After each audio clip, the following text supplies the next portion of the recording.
What's up guys, James Blonde here with MMOHuts.com, bringing you an update for the changes coming to Season 3 in Smite. Now unfortunately, I am not at the Smite Season 2 World Championships happening this week in Atlanta, Georgia, but DizzyPW is there, watching the tournament, reporting back and interviewing some of the developers like Scott Zier in this case, but unfortunately the audio and video cut out in this interview where Scott Zier, lead designer on Smite, talks about some of the changes and features coming to Smite Season 3. But I've got to say this information is way too cool to let go, so I figured I'd break it down for you guys. Alright, so you guys probably already heard that they've revealed a brand new Pantheon, the Japanese Pantheon, which is definitely going to introduce some really cool gods in the future, starting out with Amaterasu, the sun goddess of Japan. In Smite, she enters as a warrior, though feels more like an assassin in terms of damage and survivability, yet more guardian in terms of ability functions, almost like Nemesis was at launch.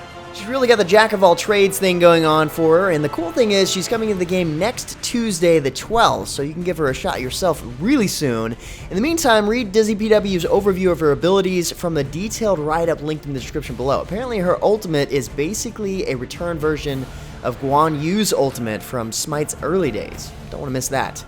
But anyway, on to the changes. One of the biggest bombshells, perhaps even overshadowing the Japanese Pantheon itself, is their decision to rework the system for actives into something more similar to the League of Legends summoner abilities, while still retaining the uniqueness that actives bring to Smite. So yeah, that kind of sounds insane, but this is how. What the developers have started to notice is the bulk of players simply do not prioritize purchasing actives, especially when they're behind in the match. I know, that's kind of a shocker to me too. But this idea seems to stem from the MOBA mentality that the reason they're falling behind in the first place is because of a power gap, and the active not directly providing stats makes it a waste of gold in overcoming their disadvantage. So rather than launching a more intensive education campaign, Scott's team decided this pattern of behavior was better addressed in a way that may help alleviate a bit of snowballing in the game. So the new system forces the actives on players instead, first at level 1 and then again at level 12, free of charge of course, and far more powerful than initial tier 1 forms you might expect, and all the actives will be available to players in the current system, so it's totally up to you which active you feel will be more important in the early game, and which will help turn the tide based on how the game has progressed into the mid game. On the other side of things, it does come at a cost. Most actives' new forms fall somewhere between Tier 2 and Tier 3, meaning key powers needed to address certain in-game mechanics like Hirez or Hades' Pull that you would normally use beads for, or Bastet's Cats that you would normally use sprint for, now have the potential to feel underpowered in addressing them. Sort of anxious to see how that turns out. And that sort of leads into the next major change. Season 3 will be slightly toning down crowd control, adding new itemization to address the above challenges that actives will no longer offer a quick fix for, and making CC in general far easier to understand and react to. See, the current CC system showcases the ability icon of the CC you're experiencing. This is rather counterintuitive versus a simpler icon designed to represent the CC type itself. Combined with very subtle animations pointing to the CC and an ever-growing CC type list as new gods are being revealed, Hirez recognized that they were quickly building their game into a corner in terms of viability for new players to learn as well as animators to properly animate. The solution here is obvious and a long time coming, and alas, it's coming. Generic icons are being designed to represent each CC, and quality of life improvements to both god outlines and animations representing active CC on them are coming with it. This technique will make it a lot easier to identify CC on a god, and it should offer a much needed aid to new players picking up an unfamiliar god for the first time. Another quality of life change coming is a tweak to daily rewards that resembles more of the Heroes of the Storm style quest, rather than the click-to-claim rewards that you're used to, that you can potentially lose the stacking bonus to if you just so happen to miss a single day. All too often it's the last day before the bonus. You will now have a full week to bust through daily quests involving systems that make you play outside of your comfort zone. Similar to the match of the day setups, you might have to play certain pantheons or as certain archetypes, sometimes requiring you to actually win with them in order to receive the higher tier rewards. On top of that, as players level, new harder quests will unlock in addition to simpler ones, giving players with lots of time on their hands a chance to rack up some free gems for their time spent. So that's the gist of what's coming for everyone, but some of you veteran players can look forward to seeing an overhaul to how the Masters Ranked League works.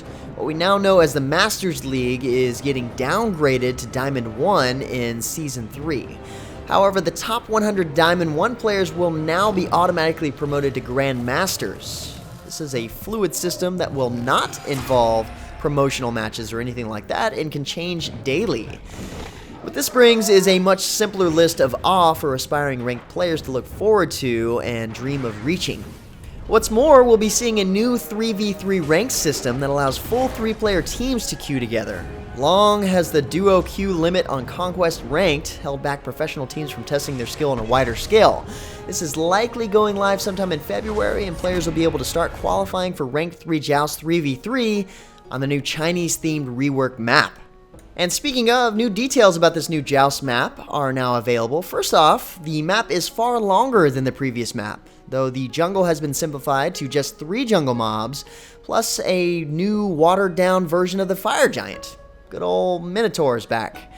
The jungle mobs consist of 2 mana buff camps that are far safer to claim on your side than the previous map, as well as a single red buff camp on the central opposite side of the map that pretty much stays contested the entire fight. Mechanically, they've reduced the defense down to a single tower followed by the Phoenix from the previous 2-tower system, meaning that the region in the central lane for battle has expanded quite a bit. Now I've got to say, beyond all of that, Hirez did a fantastic job on the visuals and theme of this new map. Taking from Journey to the West, the base of one side of the map represents the massive peach trees of Wukong's monkey base, and the other side of the map rises well into the heavens. The new towers look really nice too, large red lighthouse-looking structures powered by some sort of paper fan mechanism that empowers the golden dragon wrapped around it to shoot bolts of fire down at enemies. So yeah, overall the changes and features coming to Season 3 sound both exciting and risky in some cases, but we pretty much just have to wait and see. Thanks for watching, guys. Keep an eye out for more Smite World Championship and Hirez Studios content headed to MMOHuts.com. Pick up more information about Season 3 changes from DizzyPW's exclusive overview write-up by clicking right here.